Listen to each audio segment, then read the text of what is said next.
Assalamualaikum, teman-teman. Hari ini aku berencana untuk bermain di taman kota. Namun, saat aku datang ke sana, aku benar-benar sedih. Ingin duduk di kursi taman tapi kursinya penuh coretan dan rusak. Sampah juga banyak berserakan di sekitar taman. Aku juga melihat keran air umum yang dibiarkan terbuka sehingga airnya terbuang percuma. Duh, sayang sekali. Kursinya dicoret-coret, airnya dibuang-buang. Padahal ini kan milik bersama. Kita harusnya menjaga pemberian ini. Aku menggelengkan kepala sambil membetulkan letak kacamataku. Aku jadi ingat kaum Tsamud. Kaumnya Nabi Saleh. Mereka minta ditunjukkan mukjizat. Setelah ditunjukkan, malah mukjizatnya tidak dijaga dengan baik. Yuk kita main ke sana. Jamnur, tolong bawa aku ke zaman Nabi Saleh ya. Bismillah. Aku segera melompat ke dalam portal.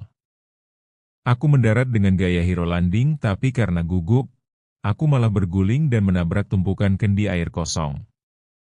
Di belakangku ada sebuah gunung batu raksasa yang sudah dipahat menjadi rumah-rumah megah. Aku sampai terpukau melihat arsitektur yang luar biasa. Kaum Nabi Saleh memang mahir dalam hal memahat. Saat melihat keramaian, aku segera mendekati, namun tetap bersembunyi di balik pilar agar tidak ketahuan. Aku melihat sebuah batu besar yang dikerumuni banyak orang. Seseorang yang tampak bercahaya sedang berdoa di depan batu tersebut. Sepertinya itu Nabi Saleh. Tiba-tiba, batu itu retak dan terbelah.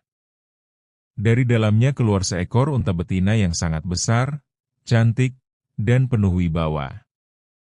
Aku sampai menganga melihatnya. Bagaimana bisa? Lihat itu. Batunya terbelah. Dan, Masya Allah, itu unta betina yang sangat besar. Dia muncul dari dalam batu sebagai bukti kekuasaan Allah. Nabi Saleh kemudian berpesan, jangan ganggu unta ini, biarkan dia makan dan minum bergantian dengan kalian. Sederhana kan permintaannya? Sesuai perjanjian, unta itu minum dari sebuah sumur besar yang juga menjadi sumber air kaum Tsamud. Hari itu adalah jadwal unta minum, maka orang-orang tidak boleh mengambil air, tapi sebagai gantinya mereka mendapatkan susu yang melimpah dari unta tersebut.